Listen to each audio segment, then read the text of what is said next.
Hi, everybody. Welcome to the new normal. I'm your host, Lisa Davis, aka Litecoin Lisa. Today is Thursday, so you know who that is. Got Hot Tub Johnny. I'm just kidding.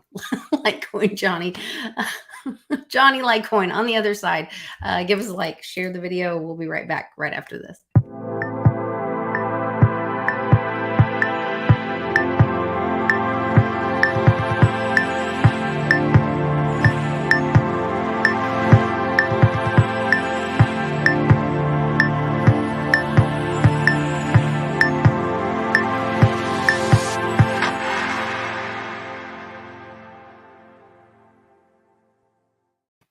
Hey, Johnny, how's it going?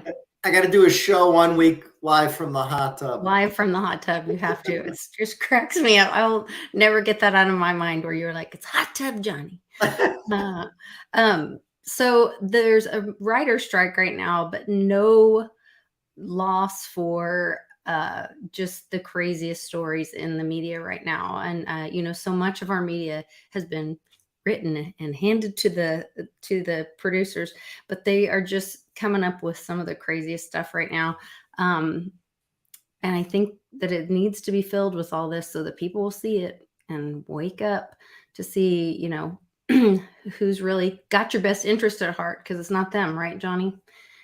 You talk about that all the time. My famous line is, and this came from before I got into crypto, nothing that they do ever has your best interests at heart. And that came from just working in the financial world. I realized that early on. I said, these people don't have our best interests at heart. Well, it's interesting to me to see these people, whether it's Bill Gates giving health advice or Jamie Dimon now legislating or regulating. No one voted for these people, but they are being looked to for putting, legislation in place around, or, putting laws in place around, or telling us how to live. Like, why in the heck is Jamie Dimon saying this? Do we need regulators to look at short sellers of banks? Yes. Look, my folks would tell me that that's not the problem, the short selling ban. If you actually analyze stocks and short sales, doesn't seem that big a deal. I think they may partially be wrong because, as you know, some people are unscrupulous and they use other means to go short. I think that if you look at the detail, the SEC has the enforcement capability to look at what people are doing by name in options, derivatives, short sales, and they should go. If someone's doing anything wrong, people are in collusion, or people going short and then making a tweet, about a bank, they should go after them. And vigorously, and they should be punished to the full extent the law allows it. So I think it's possible it's taking place. We have no evidence of it, but my experience in life has been don't assume too much. Do you think that they're looking into it? I hope so. Some people are unscrupulous, Jamie Dimon says. The irony of that statement. The irony, Bank A, that's what I call JP Morgan Chase. Where that came from is the racketeering and RICO indictment and all the paperwork from the court case of when they went after the precious metals people that were rigging the precious metals market. They were never allowed to say the bank's name. They only were allowed to say Bank A. The Justice Department actually came up with that. Now, how is that fair? Bix figured it out. He looked at the people's LinkedIn. Where did they work? Oh, a lot of them were in Jersey too, where I'm at. Go figure, right? But yeah, they were never allowed to say the bank's name. So Bank A, the riggers of the precious metals market, now they want a ban on short selling. Of course they do. What about banning manipulating the precious metals market? What about banning manipulation in general and trying to scare the public from the crypto market? Why don't you go after the SEC while you're at it for not giving clear guidance to the public? That's what they're there for. Actually, the Chamber of Commerce came out today and is going after them, saying that they have to give clear and concise information. That's their job, is to give this information on What's a security? What's not? Define it. They're purposely leaving muddy water for a reason. They don't, if they came out and said, here's what's a commodity, all right, that would pump the price of those coins that they said were considered commodities would go to the moon. They don't want that. They don't want people thinking, oh, these are safe havens. They want you thinking, oh, everything's a kind of a security. You don't know what we're going to go after, this and that. So that way people are afraid of the whole thing.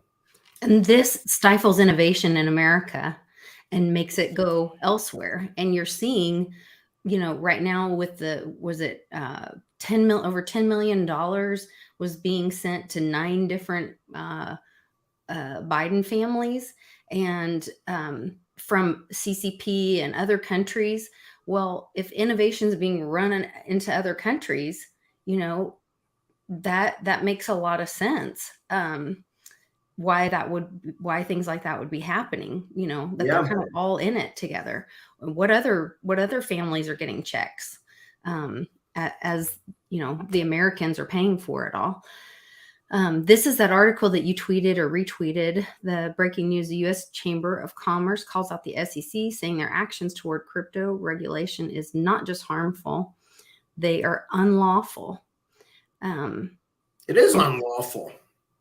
There's actually somebody that I had talked with had brought up something called I want to say it was called the Hobbs Act, that talks about if you get in the way of innovation in America, if you stifle innovation in America, that it's actually unlawful. I'll have to do more research on that.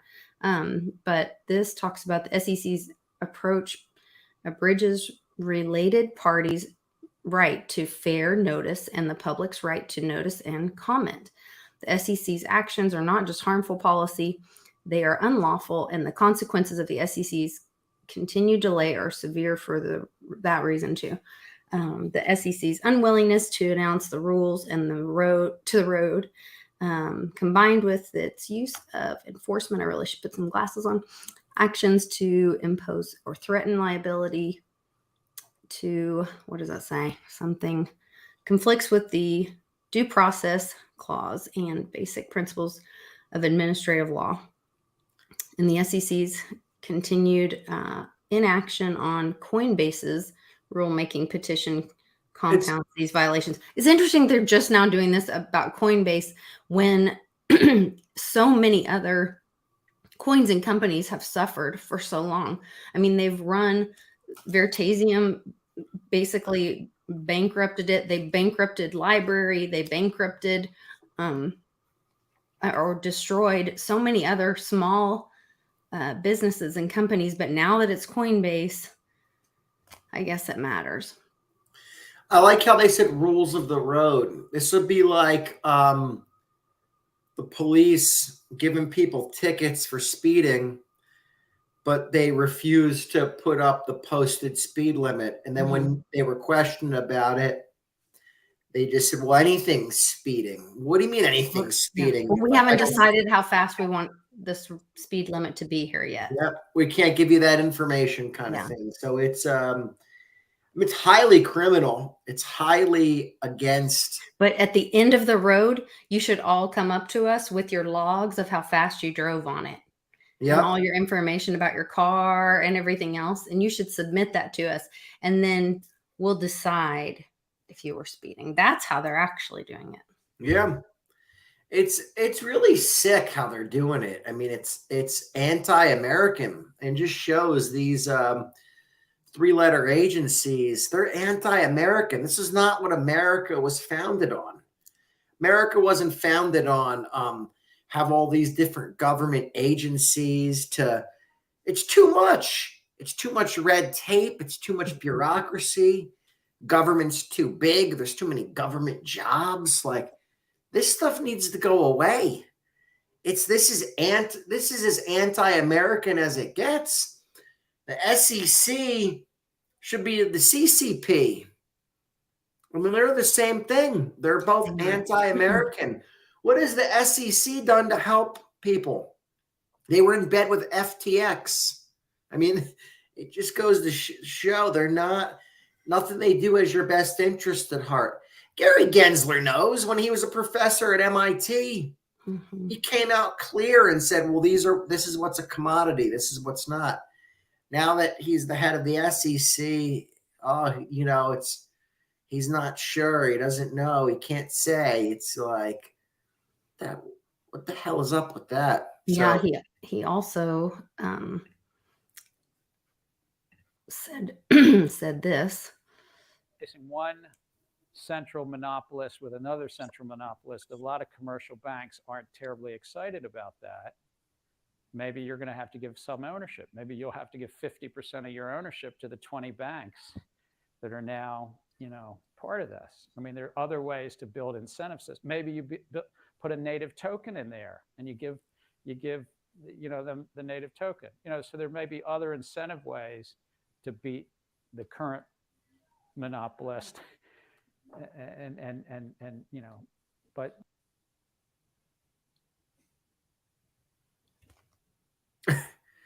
Okay, that's weird. It's never done that before. I don't want us hearing that. They're like, well, whoa, too much truth. Yeah. Okay. Well, we'll let them win for a minute there. Well, too much truth. It paused right there. That's weird. Oh man. Oh man. Oh man. I tell you. It's a crazy world we live in. I was curious what your thoughts were. We had Governor of Oklahoma, Governor Stitt, made a trade deal with Great Britain recently. And I wondered what your thoughts, or if you had thoughts or feedback on that, if that made sense to you, if that was a positive thing. Does that seem like, are we breaking into those nation states? Are we getting rid of big government? Explain what happened again with that, Lisa.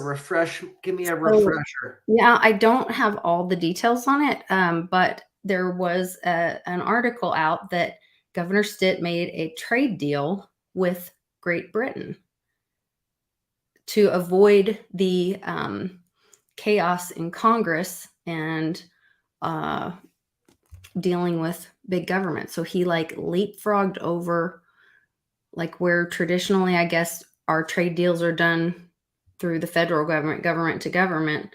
Well, I guess Oklahoma is its own government. A state government made a trade deal with Great Britain. I'm all about it. It's why ask for permission? Just do the stuff. If you ask for permission, you're going to get nowhere. I like what Texas is doing. They're doing some stuff with gold and silver as a currency, and potentially and they're digitizing it as well. Digitizing it. I was watching a video that I guess basically right now they have that bullion repository, and you can use a debit card and you could spend your gold and silver holdings with no tax consequences. I like moves like that. That puts pressure on the Federal Reserve System, puts power back in the state's hands. And you're in a good state. Yeah, I'm really thankful our governor did some really, look to the Constitution when we had problems and when the Great Infection rolled in, and as the dollar was dying. And I think there's a lot of stories right now happening to distract people, but the real story is the dollar is dying. I went and bought turkey for my family, and we had to talk about this morning. We said, we've got to change the way we talk about things. It's not the turkey didn't cost $12. It's that it took $12 to buy a pound of turkey. The turkey has not changed. A pound of turkey is the same pound of turkey that it only took me $3 or $4 to buy that pound of turkey, that same pound of turkey 3 years ago. Right. And now it takes 12 of these useless dollars to buy that same pound of turkey now, because they're worth so much less. Yeah. So it takes more of these useless dollars to buy that same pound of turkey today. And that's how quickly we're facing this de-dollarization. So we've got to change our language. Stuff's not, even inflation is a distraction, that word, because it's de-dollarization. Our dollar is worth less. Stuff doesn't cost more. People don't understand that. They're like, oh, well, that's, stuff gets more expensive over time, and they don't understand. And I always bring people back to I say, well, if you look at the 1800s, we had stable pricing. That's when gold and silver was money. A pound of sugar that costed whatever amount in 1790 costed the same in 1890. People are like, how could that be? Because they had, again, gold and silver was money. They had stable pricing. There was bouts of inflation periods of time, but it was short-lived, and it wasn't like it is today with this whole Federal Reserve note system. Actually, if you look into President Andrew Jackson, it's pretty cool. His lifelong mission was to get rid of the banks. That was his dying wish, was to get rid of the banks. Wow. He saw that as a big threat. And when we say the banks, we mean the central banks. Yeah, he wanted to get rid of the central bank control, and he saw that it was European interest in what was going on, that it was very little American interest in it. So that he did not like that system at all. Oh, hey, Perosi, I have not seen you in forever. Great to see you. Yeah, hey, what's up, Perosi? It's always good to see a friend that hasn't been in for a while. Yeah, I'm excited to see, how quickly this Bix has been talking about time to rip the bandage. And I'm hoping that we're there. I know today is the Title 42 end of it. And it looks like it didn't pass through the Senate. It passed the House, but then it's expected to be dead on arrival in the Senate. I'm not sure how that ended up. But they say either way, Biden's not gonna, or he's gonna veto it or whatever. It's not gonna go through. So, but let's just remember, let's stay calm and realistic. What you're seeing on TV may not be reality. And when President Trump was president, we know the facts. The facts are there are 196 miles of the wall that were not finished. And there are, I don't even know how many National Guard from Texas. I believe a lot of Oklahoma's National Guard were sent down there. There's also military. There are Border Patrol agents. So if all of that is down, covering that 196 miles, how many million can really get through? And how much are we seeing a movie? So let's try to be a little rational. And then if they're telling us to look there, where should we be looking? Probably where Jamie Dimon's worried about. Right. They're distracting us with everything. I think they're going to keep distracting us. And I think they'd have so many tricks up their sleeve that they're going to pull out all types of stunts to get our mind off. Like I said, if things really get out of hand, they're going to, I mean, I'm serious when I say this.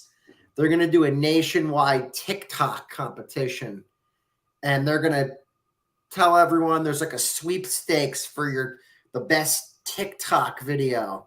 They will have the public so distracted with this, they'll be able to do whatever they want behind the scenes.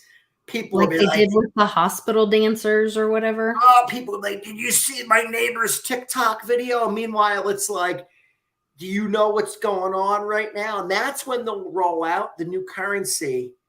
They'll have everyone distracted with the TikTok competition. They've already warned everybody. They told them FedNow is coming in June. Yeah, and that's the railroad needed to run the digital currency on. And so you'll download. Don't panic. You can download an app, and we'll put all your numbers back in that wallet, in that app. It's just that we'll control it. We can turn it off when you ate too much steak that day, or if you ran a stoplight, or if you, you know, talked about someone, if you And all defended they got to yourself do in is law, you can- airdrop that digital currency into your banking app, connect it to a Visa card, and the public won't know the difference. They'll still No. call it dollar. They'll still call it something dollar. Maybe they'll call it Fed dollar, digital dollar, D dollar, whatever they give it. People don't understand this stuff. They don't even know what the Federal Reserve is. If you ask them what's the Federal Reserve, most people, I mean, I 90% of people couldn't tell you. They would never say that's the central bank. Even in a multiple choice test, most people will get it wrong. If you gave them the answer, they'd be like, they would just say it's some type of like government agency. They would never say this. They don't even understand what the central bank is. So right. Yeah. that's the problem. We're not dealing with a very educated public. We're dealing with a very uneducated public, and they're completely snake charmed right now. So keep your eye out for false flags, balloons, weather balloons, UFOs, don't get me wrong. I believe in UFOs and all this stuff. I think there's life on other planets, but when they're telling you about it, that's not the time to believe it. That's if they're coming out, the government's coming out and saying, there's stuff with aliens and UFOs. That's the time they'd be like, well, hold on. Why now? What are you guys really doing? That's the other thing I said they would do. They're going to do a nationwide TikTok competition, or they're going to stage an alien invasion. And they could be setting the stage for an alien invasion that they fake. And that would really distract everybody. They might combine the two, do the TikTok competition while the fake alien invasion is going on. I mean, they could have tanks in the street, complete martial law, no food on the shelves, and people would just be like, "Did you see my TikTok video? Like, Yeah, I'm gonna win the $1 really million." Yeah, they are all really, and it is some kind of probably mind control, or they talked about, even I remember way back they were talking about in the really old Disney movies that you could slow them down or see the images that they would put in it, but then now in the newer stuff you can't see it. Something about the technology, or those kind of things. So Subliminal messaging. I mean, I did a video, or not a video, I did a tweet the other day. I posted a picture from the gym, and I was joking around. I said, I need to hire an electrician to disable the TVs for me before I go in. I said, I love the gym, love the place, but I can't take this normie TV. I mean, I had one TV had Real Housewives of like God knows where on. Like those people are like the complete worst. right. Then they had MSNBC. Then they had another thing on, and they were talking about the debt ceiling. So I said, wow, they're finally telling normies about this. So like, they obviously to blame the wrong people. But yeah, they only have the story on to point a finger and try Blame to Kevin divide. McCarthy. It's his fault, Yeah. Yeah. Oh, it's crazy. Well, you guys keep your head straight, and I think most people in our crew are pretty educated about it, but try to, share this video, get it out there, tell more people about, where to look, and get yourself into some hard assets. Buy your silver, buy your cryptos for the future, and Litecoin, Bitcoin are the right. And try to meet people where they're ready to be met at. That's the thing. Like, a lot of people aren't. The currency talk, the sound money talk, a lot of this stuff is really over people's heads, but relate it down to the local level, what they can absorb. Relate it down to the mask wearing, the schools. Are they teaching your kids this woke stuff? Like now that stuff that's more reachable for people. People could put their hands on that where they're like, okay, relate it down to the prices at the grocery store. Oh yeah, I saw the prices are going up. Why? And you can kind of, again, you explain like what you said, Lisa, that turkey is the same turkey. Right. So why is it costing more? Like you think. So it's all about, you know, you don't want to over talk people during this time. You want to really you got to treat them with kid gloves, but you got to meet them where they're ready to be met at. And a lot of these people, they're not bad people because they don't understand the sound money thing. It's just that they're going through their lives, and they're not into this stuff. They're just living. They might be struggling to pay their rent and stuff. So right. They're probably just trying to survive. We've survive. been trying to, do our jobs, take care of our families. And the system is designed to keep us distracted. So yeah, it's a time for compassion for each other and to be there for each other. So a great thing to bring up, I'll leave you guys on this, is bring up about a college education, the cost of a college degree. Since I think 1971, when they took the dollar off the gold standard, it's outpaced the official rate of inflation by 5 times. wow. And so you could point to 2 things. A, they're wrecking the currency, but B, when the government steps in, they wreck everything. So they've stepped in and said, we want everyone to go to college. Now we're going to make this degree worth less. So there's the word worthless, but it's worth a lot less. If a lot more people have something, it's worth less. If all of a sudden the amount of Bitcoin quadrupled, it's going to be worth less. It's not going to be worth 27,000. It's going to be worth 7,000 or 6,000. So you point that out, people. That's a little more reachable for them because they're like, oh, I want to send my kids to college. And it's like, well, why? Why do you want to send them to college anymore? Do you want them to learn this woke stuff? Do you want them, what good is it going to do? Is it a good return on investment? They're going to go get a gender studies degree. They're going to That is a great point. If everyone has a degree, it's not that valuable anymore. It's not valuable at all. And then if anything, it poisoned your mind. You wasted time. So if anything, I like to talk about giving people options. Hey, maybe take that money you had for your kids. Why don't you start a business for them? Right. Why don't you do some real world? I think start a business for them, let them run the business. And if it fails, what if the business fails? Well, they learned so much more from that business failing that they did in some class with these professors. Even when I was in school, I remember they were like, well, our job's not, I remember raising my hand one day. I said, why don't you guys ever talk about helping us get jobs when we get out of here? They said, we don't want to get you jobs. We want to get you to graduate school. And I said, well, what if we don't want to go to graduate school? What if we don't want to be a professional student? It's not our problem. We're just here to get you to graduate school. That's it. So again, just that's more reachable for people. And then when people grasp the idea that, wow, why is it outpaced inflation so much? Then you can get into more the gold and silver talk, the Bitcoin talk.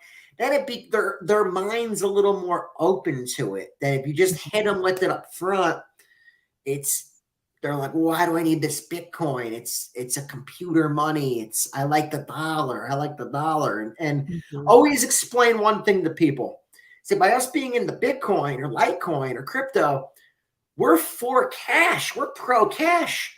We just see where everything's going. We're going in a digital world. We're trying to make this digital world work for us. See, the worst is people that kind of get it, but then they reject Bitcoin. They're like, oh, no, I don't want any. It's like, no. You can't stop progress.